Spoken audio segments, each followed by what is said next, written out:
Are you ready to be inspired? I'm Stephanie Shalofsky of the Organizing Zone, and I have a case study that I want to share with you. Let me tell you a little bit about my client. She's the creative director of a dance company here in New York. She wanted an efficient and organized home office. The problem was she had lots of piles of paper.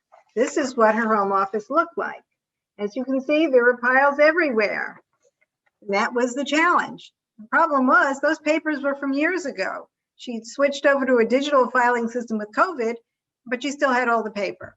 So we scheduled time to work virtually, and we strategized and collaborated on the process for sorting all those papers, as well as figuring out where they would live, where the marking materials went, memorabilia, etc.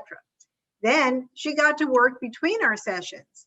She sorted every one of those pieces of paper, and she put it in the appropriate bin, container, box, whatever we had designated.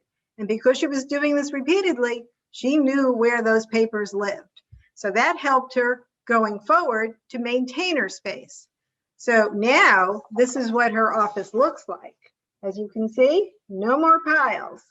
So she was extremely happy. I also suggested that she create an end of day routine, which would include clearing the desk at the end of every day and opening every day's mail, because that was another pile that she had to clear. So she was very happy, as I mentioned, and she wrote me this wonderful testimonial that I want to share. She said, "I had a wonderful time working with Stephanie to reclaim my workspace from the wilds of overwhelm and years of paper. I never felt judged for the visual paper popping craziness that we were analyzing together.